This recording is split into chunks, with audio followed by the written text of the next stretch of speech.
नमस्कार दोस्तों, मैं रजत सिंह फिर से हाजिर हूँ जीएस साधना के प्लेटफॉर्म पर हिस्ट्री की अगली क्लास लेके। लास्ट क्लास में थोड़ा सा ग्लिच आ गया था, टेक्निकल इशू हो गया था जिसकी वजह से बीच में ही क्लास को आपकी क्लास इंटरप्ट हो गई थी और बीच में ही क्लास बंद हो गई थी।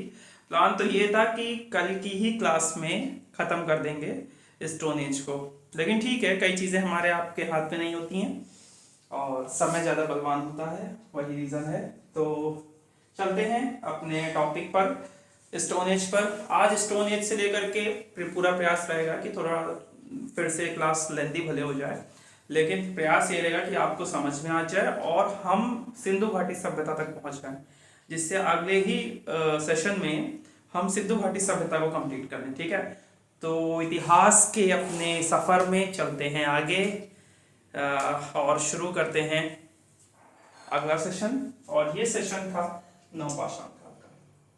अच्छा, इससे पहले मैंने क्या क्या चीजें आपको बताई थी उस पर एक बार डिस्कस कर लें, थोड़ा मुझे भी रिकॉल हो जाएगा क्लास को कनेक्ट करने के लिए। मध्य पाषाण काल में औजार, लक्षण, पशुपालन, बागौर, आदमगढ़। ठीक है, चलिए चलते हैं आगे। तो पहले तो कंप्यूटर जी से एक नया पेज देते हैं और इस पेज में एक रूल डायल करते हैं। थोड़ा सा और बड़ा चाहिए मुझे रूलर।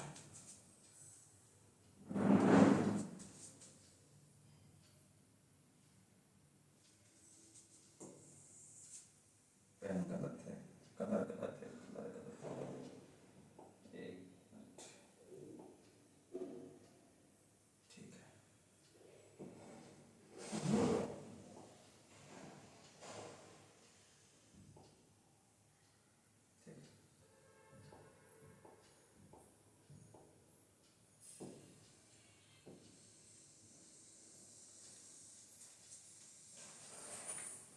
ठीक ठीक है। तो हमने जो आपसे बात की थी स्टोन एज में,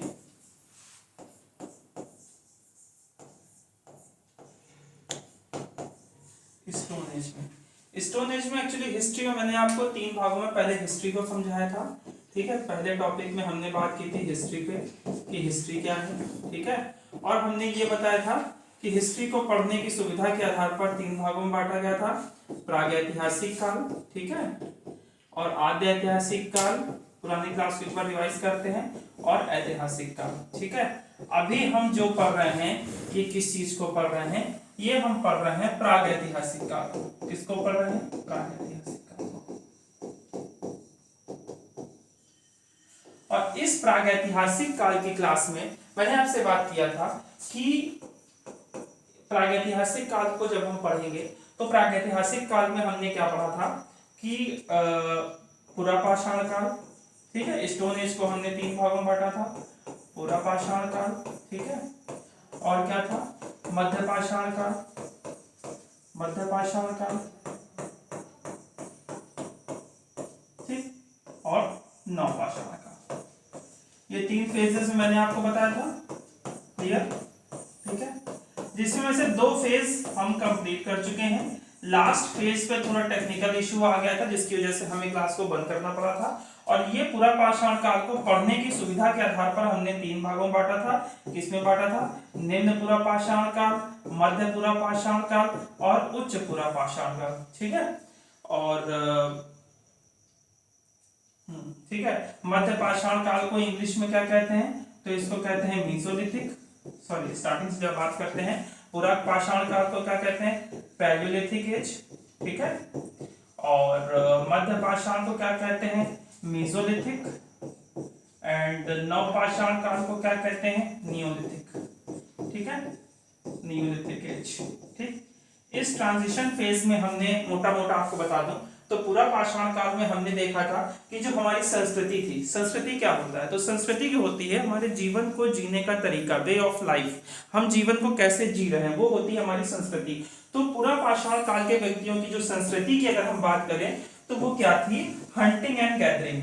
ठीक है, हंटिंग एंड गैदरिंग अर्थात शिकार करना और उस शिकार को संग्रह करके अपना जीवन यापन करना। अर्थात जो व्यक्ति हंटिंग कर रहा है उसको कल के भोजन की चिंता रहती है, क्योंकि उसको आप अगर आप एक समय से ज्यादा समय तक उसको आप इकट्ठा करके रखोगे तो वो खराब हो जाता है। खराब होने की वजह से आपका सारा ध्यान किसकी तरफ होगा, भोजन की तरफ होगा, सारा कंसंट्रेशन किसकी तरफ होगा, हंटिंग की तरफ होगा।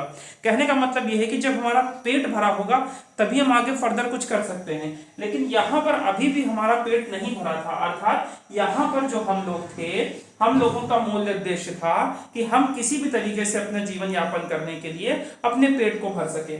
नेक्स्ट जो हमने देखा था मीजोलिथिक, मीजोलिथिक एज में थोड़ा सा चेंज होगा। थोड़ा सा चेंज कैसे होगा, यहाँ पर जो पशु को हम मारते थे तो यहाँ पर हम थोड़ा सा पशुपालन की शुरुआत कर देंगे, अर्थात जो एनिमल्स होते हैं उनको हम पालना शुरू कर देते हैं। जब हम पशुओं को पालना शुरू करते हैं तो हम कई सारे कह सकते हैं कि अलग अलग चीजें भी प्राप्त करना शुरू कर सकते हैं, डेयरी प्रोडक्ट्स, दूध आदि चीजें प्राप्त करना शुरू कर सकते हैं। लेकिन यहाँ पर हमने देखा था पशुपालन का प्राचीनतम साक्ष्य बागौर और आदमगढ़ से हमको मिलता है। बागौर कहाँ पर है, राजस्थान। आदमगढ़ कहाँ पर हमने देखा था, एमपी में। इसके अलावा हमने इसमें एक चीज और देखी थी, क्या देखी थी कि यहाँ पर आग का आविष्कार तो हो गया था, लेकिन उसका उस बृहत मतलब बहुत बड़े एक्सपेंड तरीके से हमने उसका यूज करना नहीं सीखा था, ठीक है। और यहाँ पर हम बड़े बड़े पत्थरों का यूज करते थे, पाषाण, पाषाण मीन्स स्टोन, तो जाहिर सी बात है कि स्टोन का तो यूज होगा ही होगा। तो स्टोन का यूज होगा हंटिंग में, और स्टोन कैसे होंगे, बड़े बड़े। लेकिन यहाँ पर मैंने दो टेक्निक का आपको यूज किया था, एक निम्न पुरापाषाण काल में एक्विलियन टेक्निक और मध्य पुरापाषाण काल में लेवोगियस टेक्निक। इन दोनों टेक्निक का यूज करके पत्थरों को महीन महीन बनाते थे और उन पत्थरों से ये क्या करते थे, शिकार करते थे। सेम मध्य पाषाण काल में अभी भी पत्थर का यूज होगा, लेकिन पत्थर कैसे हो जाते हैं, बहुत फ्लेक टाइप से हो जाते हैं। स्फटिक, ये सब पत्थरों का यूज करते हैं और फ्लेक टाइप से हो जाते हैं, बहुत पतले पतले हो जाते हैं, और उनका यूज करके क्या करेंगे, हंटिंग। अब हम आते हैं नवपाषाण काल में। नवपाषाण काल में क्या होता है, इस पे बात करते हैं, ठीक है। इतना जितना अभी तक हमने कहा था मोटा मोटा एक रिवीजन मार दिया है, और कल जो कुछ साइट्स पे बात की थी उन साइट्स को हमेशा याद रखिएगा, ठीक है। साइट्स मोस्ट इंपॉर्टेंट होती हैं, ज्यादातर क्वेश्चन साइट से ही आता है। तो चलते हैं, अगला जो हमारा टॉपिक था आज का वो है नवपाषाण काल, ठीक है। नवपाषाण काल अर्थात इसको और किस नाम से हम कह सकते हैं, इसको हम कहते हैं नियोलिथिक एज, नियोलिथिक एज। आखिर इस एज में होगा क्या, ठीक है। आखिर हम बात करें तो इस एज में ऐसा क्या होगा कि हम इसको नियोलिथिक एज कह रहे हैं, ठीक। तो नियोलिथिक एज को गार्डन चाइल्ड, इनका नाम याद रखिएगा, गार्डन चाइल्ड। गार्डन चाइल्ड जी ने कहा था कि एक्चुअली ये क्रांति का युग था। किसका युग था, क्रांति। क्रांति और आंदोलन में अंतर होता है। जब एकाएक व्यवस्था में परिवर्तन आता है तो वो क्रांति होते हैं, ठीक है। एकाएक, अचानक से, ठीक है। क्रांति जब की जाती है तो कोई ना कोई मूल परिवर्तन हो जाता है। जैसे 1857 का जब रिवोल्ट होता है भारत में, तो फिर क्या होता है कि क्राउन के शासन जो होता है वो वो खत्म होता है, ठीक है। औपनिवेशिक शासन का समापन होता है, कहा जाता है, वो दिखाते हैं ऐसा, बाकी वैसा होता नहीं है। और क्राउन के शासन का क्या होता है, स्टार्ट होता है। आंदोलन क्या होता है कि धीरे धीरे ग्रेजुअल चेंजेस होते हैं, और क्रांति में क्या होता है, एकाएक चेंज होता है, ठीक है, अचानक से चेंज होता है। तो गार्डन चाइल्ड ने कहा कि एक्चुअली ये क्रांति का काल है। क्यों क्रांति का काल है, अब यहां से देखिएगा। मध्य पाषाण काल में मैंने आपको बताया कि पशुपालन और बहुत छोटे स्तर पर कृषि, ये दोनों काम स्टार्ट हो जाते हैं, ठीक है।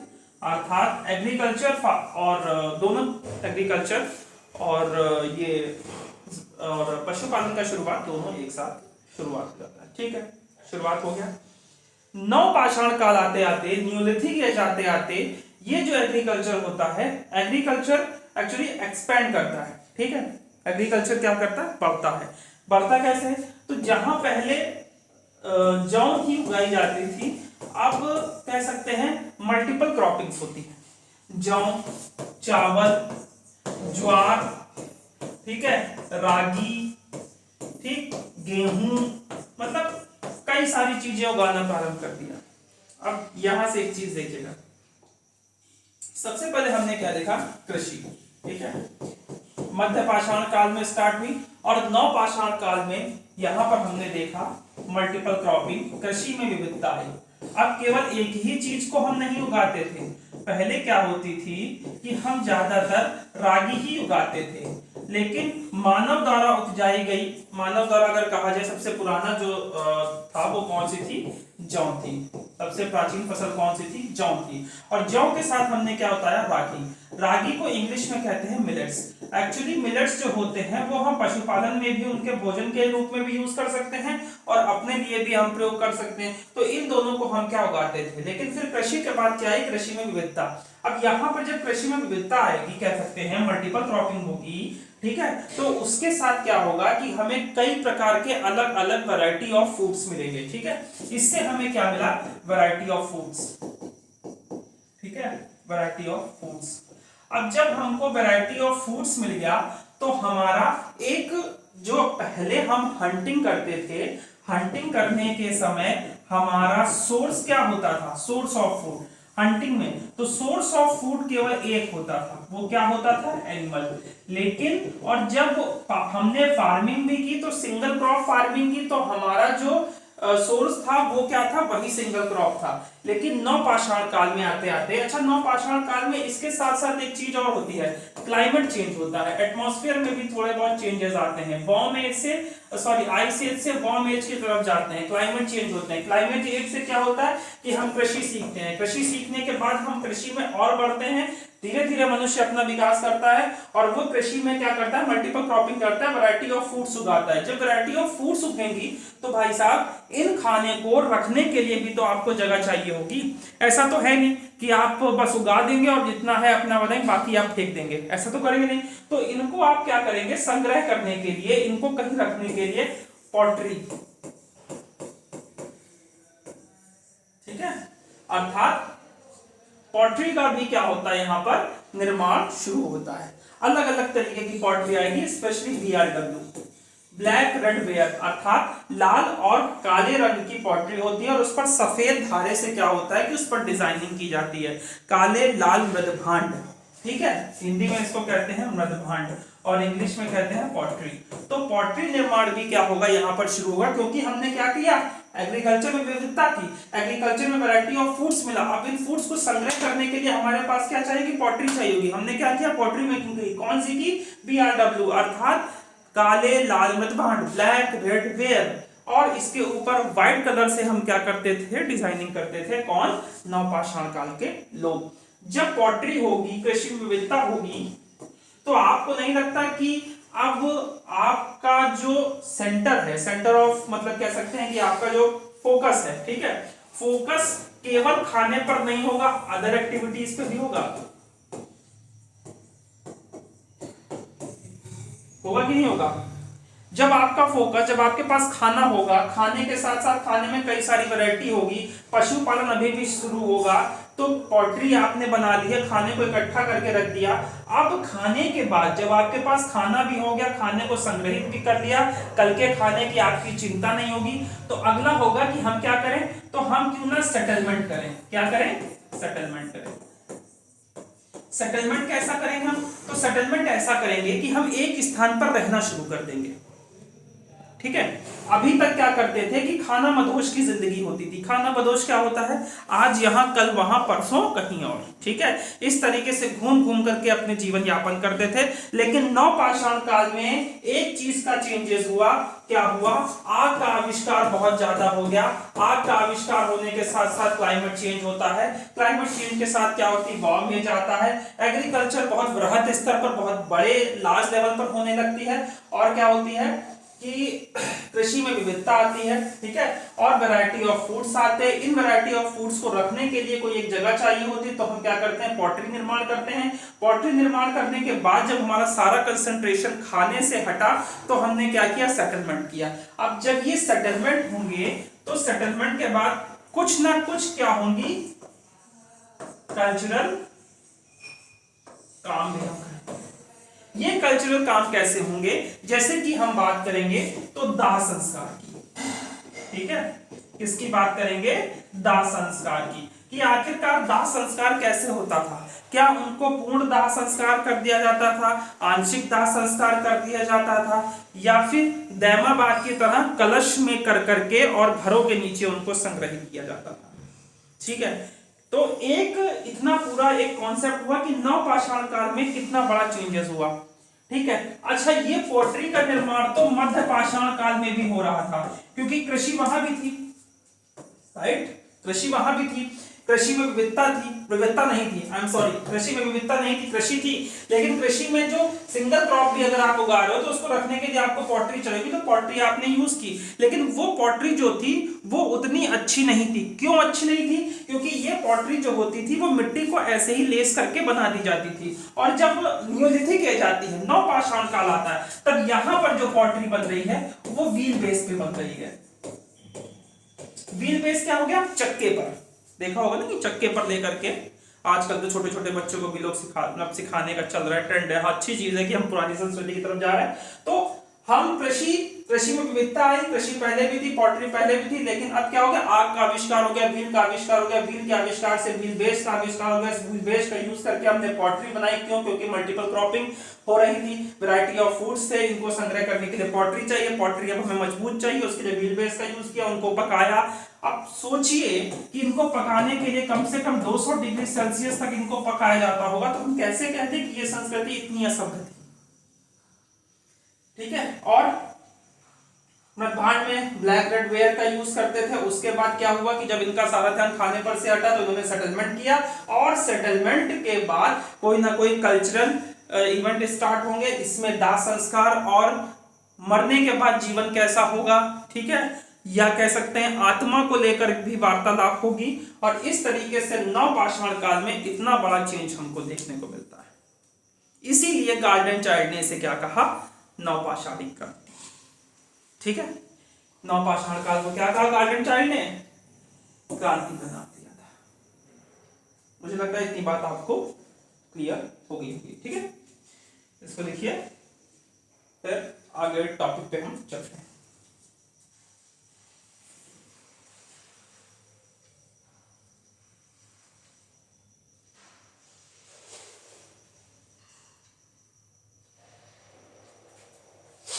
चले आगे। तो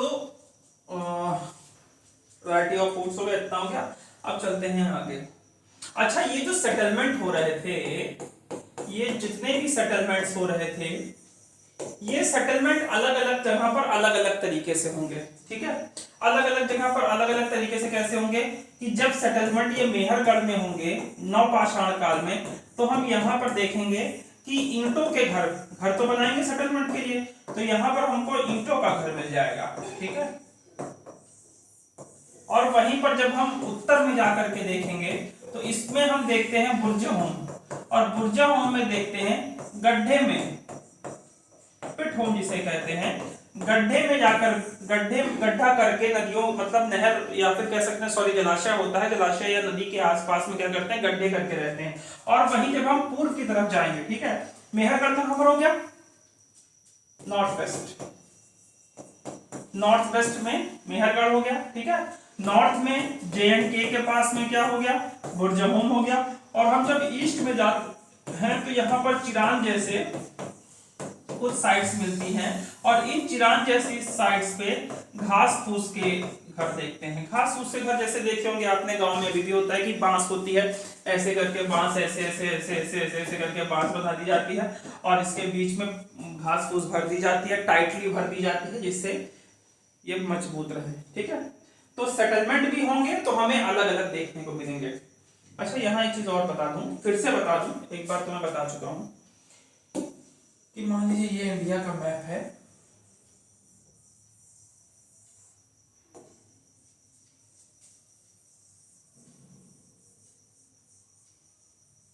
ठीक है, तो टाइम पीरियड को लेकर के जब हम बात करेंगे तो अगर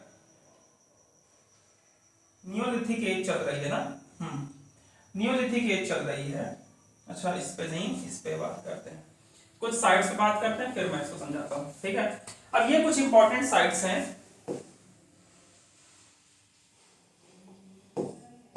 नवपाषाण काल के महत्वपूर्ण स्थल। ठीक है, अब इसमें कौन कौन से महत्वपूर्ण स्थल है, तो इसको हम लोग ऐसा करते हैं, याद करने के हिसाब से कुछ इंपॉर्टेंट्स है उनको बता देता हूं।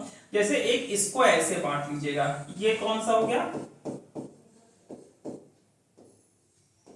नॉर्थ वेस्ट साइड में। ठीक, और फिर उसके बाद इधर के कुछ याद कर लीजिएगा, ये कौन से हो गए, ईस्ट, और बीच में भी कुछ है। ठीक है, इन बीच वालों को भी याद कर लीजिएगा, इसको सेंटर ले लीजिएगा, एक्चुअली यूपी के आसपास का है। और फिर यहां पर कौन सा है, साउथ के कुछ है। ठीक है, इस तरीके से हमने 4 भागों में बांटा। ठीक है, अब जब नॉर्थ वेस्ट की बात करते हैं तो इसमें इंपॉर्टेंट साइट्स आएगी मेहरगढ़। मेहरगढ़ बहुत इंपॉर्टेंट साइट्स है न्यूलिथिक एज में। मेहरगढ़ ऐसी साइट है जो आपको न्यूलिथिक एज में मिलेगी, चालकोलिथिक एज में मिलेगी, फिर जब मैं इंडस वैली सिविलाइजेशन पढ़ाऊंगा तो उसमें मिलेगी। एक्चुअली इंडस वैली सिविलाइजेशन और चालकोलिथिक ये एक चीज नहीं थी। होता क्या है कि इसमें विकास होता है, नगरों का भी अपना अपना विकास होता है। हो सकता है आज जिस नगर को आप देख रहे हैं वो ग्रामीण अवस्था में, कल को जाकर के वो शहर में बदलाव हो जाए। तो मेहरगढ़ के साथ भी ऐसा हुआ। मेहरगढ़ को जब खोदा गया तो उसमें 7 स्टेज मिली। ठीक है, कितनी मिली, 7 स्टेज मिली। इन स्टेट्स में जो नीचे वाली थी वो काफी पुरानी थी, उसके ऊपर उससे नहीं, उसके ऊपर उससे नहीं, उसके ऊपर सबसे नहीं थी। इसमें जो सबसे ऊपर वाली थी वो इंडस वैली सिविलाइजेशन से संबंधित थी। कुल मिलाकर के ये मान लीजिए, ये जो मेहरगढ़ है, ये मेहरगढ़ आपको इंडस वैली सिविलाइजेशन में भी मिलेगा, चालकोलिथिक एज में भी मिलेगा और न्यूलिथिक एज में मिलेगा। बिल्कुल कंफ्यूज मत होइएगा। एक्चुअली होता क्या है कि विकास ऐसा नहीं है कि रुक जाएगा, है ना।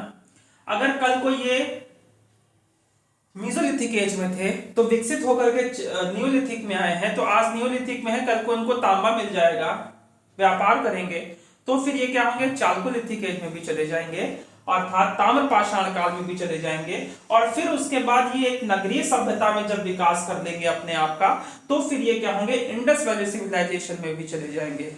जब हम देखेंगे ओवरऑल अगर हम देखेंगे तो ये सारा मीसोलिथिक एज चल रहा है। ठीक है, इसमें खास तौर पे देखिएगा तो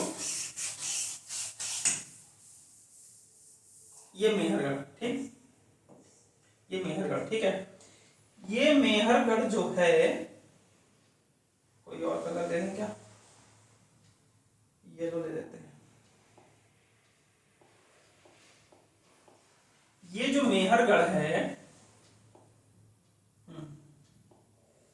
ये जो मेहरगढ़ है, ये मेहरगढ़ इंडस वैली सिविलाइजेशन में भी आपको मिलेगा। ठीक है, अब होता क्या है, इसके बाद ये साउथ में भी आपका न्यूलिथिक एज चल रहा है। अब देखिएगा, ठीक है, न्यूलिथिक एज चला, इंडस वैली सिविलाइजेशन आपकी यहां पनपेगी, सिंधु घाटी, घग्गर, इन सब नदियों के पास इंडस वैली, ये पूरा एरिया क्या होगा, इंडस वैली सिविलाइजेशन का। और साइमल्टेनियसली साथ ही साथ यहां पर जो एमपी का होगा, ठीक है, कह सकते हैं हम दक्षिण पूर्व अर्थात साउथ ईस्ट का जो राजस्थान है, यहां पर चालकोलिथिक एज मिलेगा। ठीक है, जब मैं पढ़ाऊंगा। और इसके साथ साथ ही नॉर्थ वेस्ट एमपी में भी चालकोलिथिक एज मिलेगा। यहां पर भी कुछ साइट्स चालकोलिथिक की होंगी, यहां पर भी कुछ साइट्स चालकोलिथिक की होंगी। दक्षिण भारत में नियोलिथिक एज चल रहा होगा। अच्छा, चालकोलिथिक के साथ साथ यहाँ भी कुछ साइट्स होंगी जो नियोलिथिक होंगी। कहने का मतलब ये है कि ये जो काल मैं बता रहा हूँ 3000 बीसी के आसपास का, ये बहुत बड़ा काल था जब आपको 3000 बीसी के पास pre Indus valley civilisation sites भी मिलेंगी, नियोलिथिक साइट्स भी मिलेंगी और चालकोलिथिक साइट्स भी मिलेंगी। इसको ऐसे समझिए, आज भी हम रहते हैं ना इंडिया में जब हम रहते हैं तो हम देखते हैं कि जनजातियों में अभी भी पुरानी व्यवस्थाएं कहीं जगह देखने को मिल जाती हैं। कुछ जगह हमें अभी भी गांव मिलते हैं जहां पर क्या होगा कि बैल से खेती की जा रही है। कुछ जगह होंगी जहां पर हम देखेंगे ट्रैक्टर से भी खेती की जा रही होगी। ठीक है, और कुछ जगह हम देखेंगे पूरी तरीके से नगरीय सभ्यता होगी जहां की 75% जनसंख्या खेती से बाहर आ चुकी है, अर्थात ज्यादातर सर्विस या मैन्युफैक्चरिंग सेक्टर में अपना योगदान कर रहा है। मिलता कि नहीं मिलता है? एक ही इंडिया में हम अलग अलग संस्कृतियों को देखते हैं। उसी तरीके से 3000 बीसी के आसपास का जो फेज था वो ऐसा था कि कहीं हमको नवपाषाण काल देखने को मिल रहा। कहीं तांबा मिलने की वजह से चालकोलिथिक एज आ जाएगी, और कहीं ये चालकोलिथिक एज के बाद ये लोग और विकसित अपने आप को कर लेंगे और ये नगरीय सभ्यता में अपने आप को कन्वर्ट कर लेंगे। ठीक है, तो chalcolithic, neolithic, Indus valley civilisation ये लगभग एक साथ पनपी। इंडस वैली सिविलाइजेशन बहुत बाद में पनपी। अगर सबसे पहले देखा जाए तो नियोलिथिक आई, नियोलिथिक के बाद चालकोलिथिक, और चालकोलिथिक के बाद इंडस वैली सिविलाइजेशन। और ये एक फेज है, लेकिन जरूरी नहीं है कि सब जगह सेम फेज आए। भाई हो सकता है कि नियोलिथिक वालों ने सोचा हो, साउथ वालों ने सोचा हो, आप कर लीजिए अपना, आप अपना विकास कर लीजिए, हम ऐसे जंगल में ही सही है। आज भी जनजाति के लिए जंगल, जमीन ये बहुत इंपॉर्टेंट होता है कि नहीं होता है? उसी तरीके से हो सकता है कि इनको अपने आप को ना कन्वर्ट करना हो। भाई किसी को आईफोन में मजा आ रहा है, किसी को OnePlus में मजा आ रहा है, किसी को आज भी नोकिया 6600 में मजा आ रहा है। सबके मजे अपने अलग अलग है ना। इसका मतलब आप ये थोड़ी ना कह सकते हैं कि आईफोन वाला ऐसा है ना। तो होता यह है कि ये नियोलिथिक एज भी अपने अपने हिसाब से अलग अलग जगह पर अलग अलग मिलती है। अब हम इसमें कुछ इंपॉर्टेंट साइट्स हैं उन पर बात करेंगे नवपाषाण काल में। उसके बाद हम सीधे पहुंचेंगे किस पर? चालकोलिथिक एज में। और फिर इसी फेज को कंप्लीट करते करते मैं आपको लेके चल दूंगा इंडस वैली सिविलाइजेशन पे, या फिर इंडस वैली सिविलाइजेशन कल हम कंप्लीट करेंगे। ठीक है, तो यहाँ जो इंपॉर्टेंट साइट्स है वो कौन सी है? पहली साइट्स आएगी मेहरगढ़।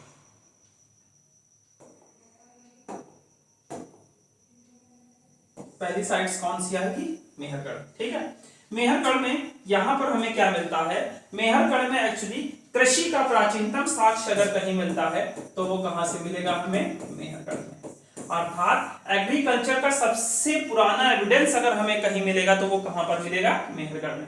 इसके अलावा एक चीज का मैंने आपको एक बात की थी मेहरगढ़ के साथ, याद रखिएगा, बागोर। बागोर में मैंने आपको बताया था, बागोर आदमगढ़ दो हमेशा याद रखिएगा जब भी आता है। पशुपालन का प्राचीनतम साक्ष्य अर्थात पशुओं को पालने का सबसे पुराना एविडेंस कहां मिलेगा? बागोर और आदमगढ़ से मिलेगा। और इसके साथ साथ बागोर के साथ साथ बालाथल, ठीक है, ये भी इंपॉर्टेंट साइट्स है। अब नियोलिथिक एज, बालाथल, ठीक है। यह लोग क्या करते थे? ये लोग इंडस वैली सिविलाइजेशन के साथ भी व्यापार करते थे। ठीक है, ये लोग भी क्या करते थे?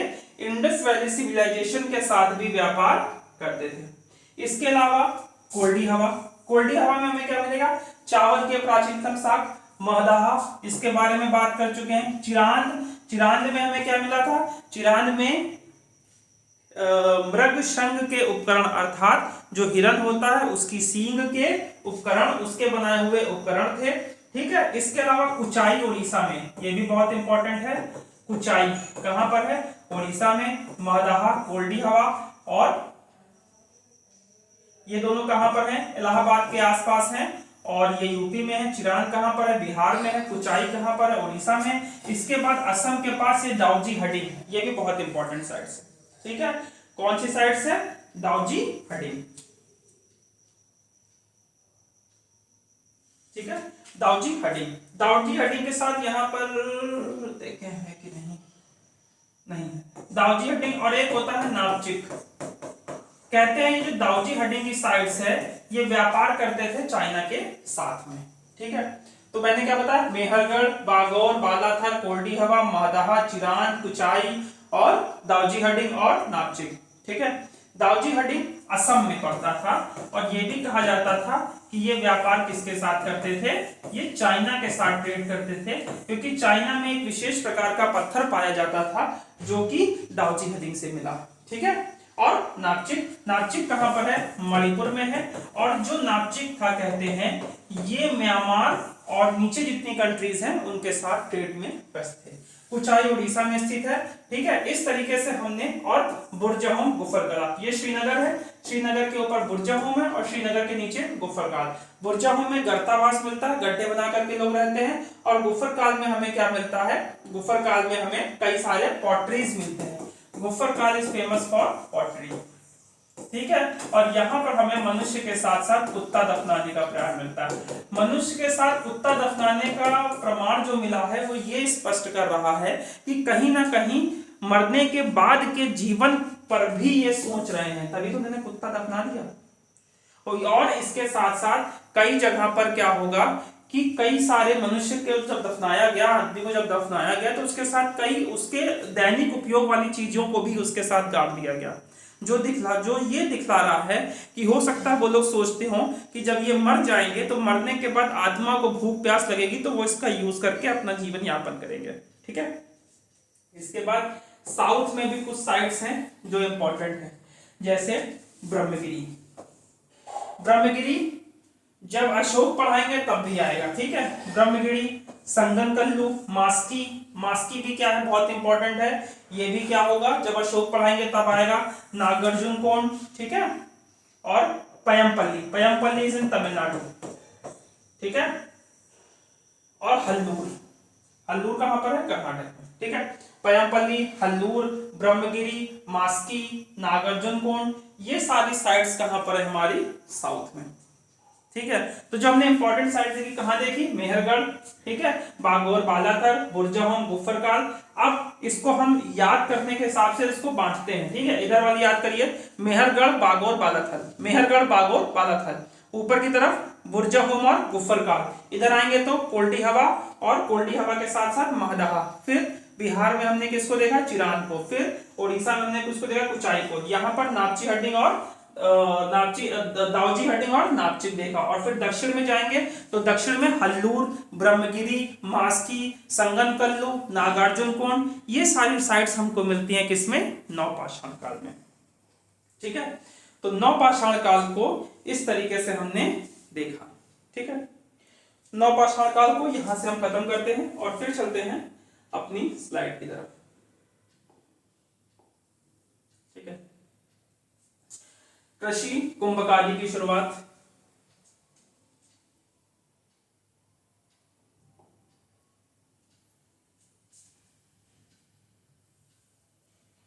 कृषि कुंभकारी की शुरुआत, इस पे बात कर ही चुके हैं हम, आगे चलते हैं।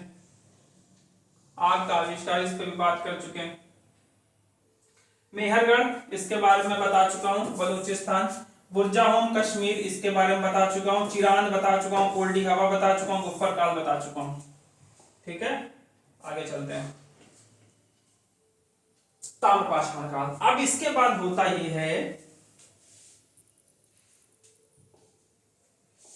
क्या होता है, इसके बाद होता ये है कि सर जी लेते हैं एक नया पन्ना। ठीक। और इस नए पन्ने में मैंने आपको बताया था कि यहां पर लेकर के क्या होता कि हर जगह पर मैंने बताया था कि जब नियोलिथिक एज मान लीजिए सब जगह चल रही है, सब जगह कौन सी चल रही है, नियोलिथिक एज मान लीजिए। नियोलिथिक एज, नियोलिथिक एज और नियोलिथिक एज। ठीक है। सब जगह नियोलिथिक एज चल रही है। समय के साथ क्या होता है कि इनमें ग्रेजुअल चेंजेस आते हैं। ठीक है। चेंज के बाद ये पहली धातु खोजते हैं, और मानव द्वारा खोजी गई पहली धातु कौन सी है, पहली धातु कौन सी है, तांबा। कहां पर है, तांबा। अब ये तांबा मिलता कहां पर है, तो राजस्थान में ताम्रवती नामक स्थान पर मिलता है, जहां पर आहार संस्कृति का विकास होगा। ठीक है। यहां पर इनको मिलता है तांबा। अब ये तांबे के साथ एक्सपेरिमेंट करना स्टार्ट करते हैं। ठीक है। अब ताम्रपाषाण, और जब तांबे के साथ एक्सपेरिमेंट करते हैं, तांबे के औजार बनाते हैं, तांबे के चीजों का यूज करते हैं, तो इसे कहते हैं ताम्रपाषाण काल। लेकिन इसका मतलब ये नहीं है कि यहां पर पत्थरों के औजार बनना बंद हो जाएंगे ना। अगर पत्थरों के औजार बंद हो जाते तो पाषाण क्यों लिखा होता। अर्थात पत्थरों के औजार बन रहे हैं, कृषि चल रही है, पशुपालन चल रहा है, लेकिन तांबे के खोज करने के कारण अब इनके जो हथियार होंगे उनमें, या जो शिकार करने के लिए जो चीजों का यूज करेंगे उनमें थोड़ा सा और रिफाइनरी आएगी, और ये जिन जिन चीजों का प्रयोग करेंगे उसमें क्या होगा, तांबे का यूज करेंगे। इसीलिए इनको पुरानी सभ्यता से थोड़ा डिफरेंशिएट कर दिया गया और इनको बोल दिया गया ताम्रपाषाण काल। ठीक। ताम्रपाषाण काल के साथ साथ एग्रीकल्चर में चेंज होगा। एग्रीकल्चर में चेंज क्यों होता है, क्योंकि सीधी सी बात है कि तांबे का प्रयोग से क्या होगा कि बिल्कुल एग्रीकल्चर में और क्या होगा, विविधता आएगी। ठीक है, और क्या आएगी? विविधता आएगी। जब एग्रीकल्चर में विविधता आएगी तो मैंने आपको उसमें बताया था कि कल्चरल कुछ चीजें होंगी। इसी कल्चरल इवेंट, इसी कल्चरल चीजों में हम क्या देखेंगे कि कई सारी संस्कृतियां भारत में विकसित होती हैं। ठीक है, कई सारी संस्कृतियां भारत में विकसित होती हैं। इन संस्कृतियों में कौन कौन सी थी? तो इन संस्कृतियों में जहां पर सब जगह न्यूलिथिक एज चल रहा था, वहां तांबे के आने से कई सारी क्या होती हैं कि ग्रेजुअल चेंजेस भी होते हैं। भाई ये तांबे का यूज कर रहे हैं, जब इंडस वैली सिविलाइजेशन में पढ़ेंगे तो वो तांबे के साथ साथ कांसे का भी प्रयोग करने लगेंगे, तांबे के साथ साथ टिन का भी, टिन का भी प्रयोग करने लगेंगे। तो ये तांबा और टिन मिलकर क्या हो जाएगा? कांसा हो जाएगा। तो हम इंडस वैली सिविलाइजेशन को कांस्य युगीन सभ्यता भी कह सकते हैं, लेकिन यहाँ पर अभी केवल तांबे का यूज हो रहा है, इसलिए हम इसे क्या कहेंगे? ताम्रपाषाण काल या फिर ताम्र युगीन सभ्यता कहते हैं। ठीक है, लेकिन यहाँ पर भी जो चीजें पुरानी हो रही थी उन्हीं चीजों को लेकर के ये आगे बढ़ रहे थे। ठीक है, उसके साथ साथ एक पॉइंट और जुड़ गया कि ये क्या कर रहे थे? तांबे का यूज कर रहे थे। अभी भी यहाँ पर क्या होगा? अभी भी यहाँ पर दाह संस्कार प्रक्रिया में अलग अलग चीजें देखने को मिलेंगी। कृषि हो रही होगी, पशुपालन हो रहा होगा, पत्थर के भी औजार बन रहे होंगे, हंटिंग भी हो रही होगी, गैदरिंग भी हो रही होगी। सब कुछ वैसे ही चल रहा होगा जैसा नवपाषाण काल में है, लेकिन इन्होंने तांबे का यूज करके थोड़ी सी कल्चरल चेंजेस किए थे। ठीक है, और कह सकते हैं इसके बाद यहां से एक ग्रामीण सभ्यता का उद्भव किया था। किसने? ताम्रपाषाण काल में। ठीक, जनजातीय जीवन से हम ग्रामीण में कब आते हैं? जब हमको तांबा मिलता है, और यहां से ग्रामीण सभ्यता का उद्भव होता है। सेटलमेंट पहले ही हो चुका था, अब हम ग्रामीण सभ्यता की ओर बढ़ रहे हैं। कैसे? जब हमको तांबा मिला, एक धातु मिली, तो धातु का हमने मल्टीपल यूज किया। अभी तक जैसे जिन जिन उपकरणों का हम यूज कर रहे थे, वो या तो हम हिरणों के हड्डियों का यूज कर रहे थे, हिरणों की सींग का यूज कर रहे थे। ठीक है, कपड़ों के लिए छाल का यूज कर रहे थे। अब यहां से चेंज करके हमने बदन को ढकने के लिए छाल की जगह कपड़ों का प्रॉपर यूज किया।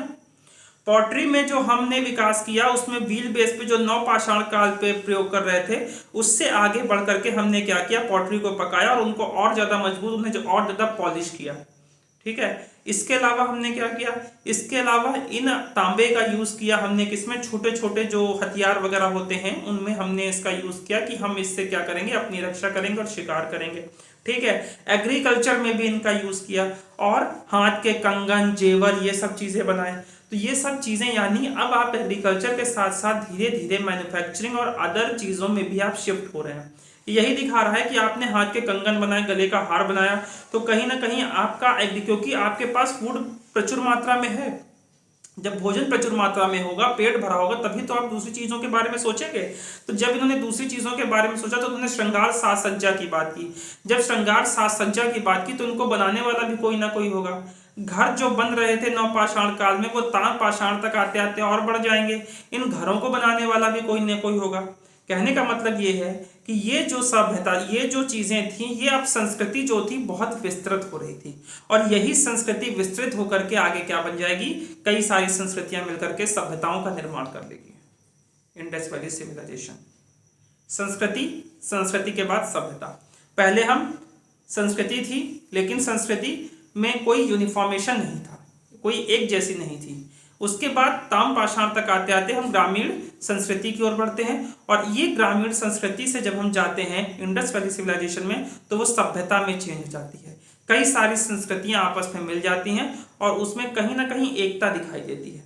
ठीक है, तो तांबे के आविष्कार ने क्या किया? एक प्रकार से संस्कृति का इनको जन्म दिया। क्यों संस्कृति का जन्म दिया? क्यों ग्रामीण सभ्यता आई? क्योंकि हमने खाने के अलावा भी चीजों के बारे में सोचा। श्रृंगार में जो हमें अलग अलग चीजों का यूज करते थे, हमने क्या किया? तांबे वाली चीजों का यूज किया, कंगन यूज किया। मैं आपको बताऊंगा दैमाबाद में 29 कंगन मिलते हैं। दैमाबाद में जब होती है खोज तो उसमें 29 तांबे के कंगन मिलते हैं। इसके अलावा यहाँ पर ताम्रपाषाण काल में सेनौली में, भाई सेनौली में मैंने आपको बताया था कि यहाँ पर तांबे का रत्न मिलता है। तांबे का बड़े से बड़ा क्या चीज बन सकता है? तलवार, हथियार, मुकुट, तांबे का रथ। एक अलग तरीके का आर्किटेक्चर है, एक अलग तरीके की कह सकते हैं हम भारत को दर्शा रहा है ये रथ सिन्होदी का। भाई एक सोचने वाली बात है कि कितने ज्यादा वो लोग विकसित होंगे। पहले तांबा होगा, ठीक है, उस तांबे को परिष्कृत किया होगा, अर्थात उस तांबे को यूज करने लायक बनाया होगा। उसके बाद उस तांबे को पिघला करके किस तरीके से पूरा का पूरा रथ डिजाइन किया गया है। तो सोचिए, जिसको हम सोच रहे हैं कि ये सभ्यता और संस्कृति कैसी थी, बहुत पुरानी थी, बहुत प्राचीन थी, कितनी आगे होगी कि इसने तांबे का इतने बड़ा रथ का प्रयोग किया। और यहाँ पर तांबे के रथ के प्रयोग में जो आगे घोड़े लगने की बात है, वो एक बार फिर सोचने पर मजबूर कर देता है कि पाश्चात्य सभ्यता ने जो हमें सिखाया कि यहाँ पर घोड़े के प्रमाण नहीं है, तो यहाँ पर जो रथ मिलता है उसमें घोड़े के लगे होने की चीजें क्यों दर्शाई जा रही है। खैर, यूपीएससी, यूपीपीसीएस सब पेपर यही मानता है कि भारत में घोड़े के साक्ष्य नहीं थे, तो हम भी उसी को मान के चलेंगे। और सबसे ज्यादा क्वेश्चन आता है ताम पाषाणिक संस्कृति से, उस ताम पाषाणिक संस्कृति पर आएंगे और फिर इस क्लास को विराम देंगे। इसके बाद हम कल इंडस वैली सिविलाइजेशन पे बात करेंगे। तो जो इंपॉर्टेंट थी संस्कृतियां, वो थी एक राजस्थान में, ठीक, और मध्य प्रदेश में और महाराष्ट्र में, ठीक, 3 इंपॉर्टेंट थी, ठीक है।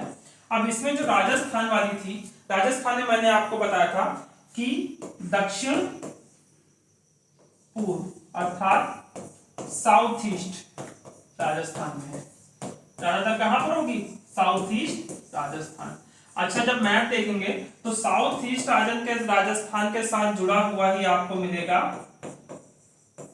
नॉर्थ वेस्ट एमपी, ठीक, अर्थात उत्तर पश्चिम मध्य प्रदेश, ठीक। यहां पर क्या था, ये पूरी, और फिर महाराष्ट्र में। अब राजस्थान में जो संस्कृति उत्पन्न हुई, जो संस्कृति आई, उसको हम लोग क्या कहते हैं? उसको कहते हैं आहार संस्कृति। क्या कहते हैं? आहार संस्कृति। यहीं पर तांबा मिलता है, ताम्रवती नामक स्थान पर, ठीक है। क्या मिलता है? तांबा। कहां पर मिलता है? ताम्रवती नामक स्थान पर।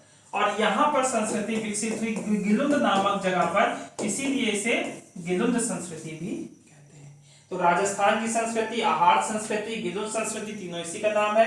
ताम्रवती बहुत इंपॉर्टेंट प्लेस है, जहां से ज्यादा तांबा इनको मिलता है। और ये इस तांबे का प्रयोग इंडस वैली सिविलाइजेशन के साथ ट्रेड में भी करते हैं। और कई स्थान पर राजस्थान की गिलुंद संस्कृति में हमें कांसा भी मिलता है, जो ये हो सकता है कि ये बार्टर सिस्टम के तहत इन्होंने तांबा दिया, उन्होंने कांसे का कोई सामान दिया। किसने? राजस्थान में, ठीक। मध्य प्रदेश में इंपॉर्टेंट जो संस्कृति है उसको मालवा संस्कृति कहते हैं। और इसकी संस्कृति के तहत जो इंपॉर्टेंट संस्कृति या इंपॉर्टेंट साइट्स हैं वो है कायथा, एरम और नौदा टोली। क्या है? नौदा टोली, ठीक। फिर हम बात करते हैं महाराष्ट्र में। और जब महाराष्ट्र में बात करते हैं तो यहां पर दैमाबाद बहुत इंपॉर्टेंट हो जाता है। और दैमाबाद संस्कृति के बाद जोरबे संस्कृति बहुत इंपॉर्टेंट हो जाता है। निवासा संस्कृति बहुत इंपॉर्टेंट हो जाता है। चंदौली संस्कृति बहुत इंपॉर्टेंट हो जाता है। प्रभास संस्कृति बहुत इंपॉर्टेंट हो जाता है,